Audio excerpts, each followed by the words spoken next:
Welcome to Samba Samba. Enjoy the video. You begin by confirming prerequisites. Wear the Series 8 and keep it charged above 30%. Once done, update Watch OS and your iPhone so sleep features match. Open Health on your iPhone, tap Sleep, and set a simple target and schedule now. This creates the foundation for automatic tracking.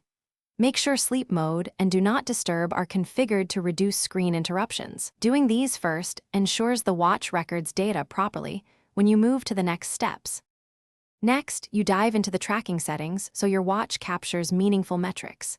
In Health Sleep, enable Track Sleep with Apple Watch and confirm wrist detection is on. This uses motion and heart rate to log sleep. Then set wind down duration and sleep mode rules to limit interruptions before bed.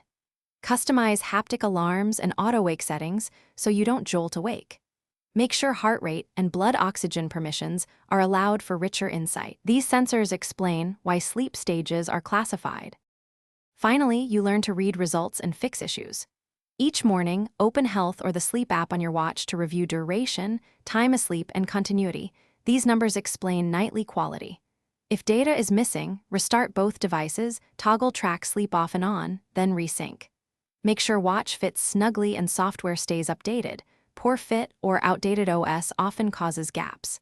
If sensor readings look wrong after those steps, reset calibration or contact Apple support for hardware diagnostics. Thanks for watching. Consider subscribing if we helped you.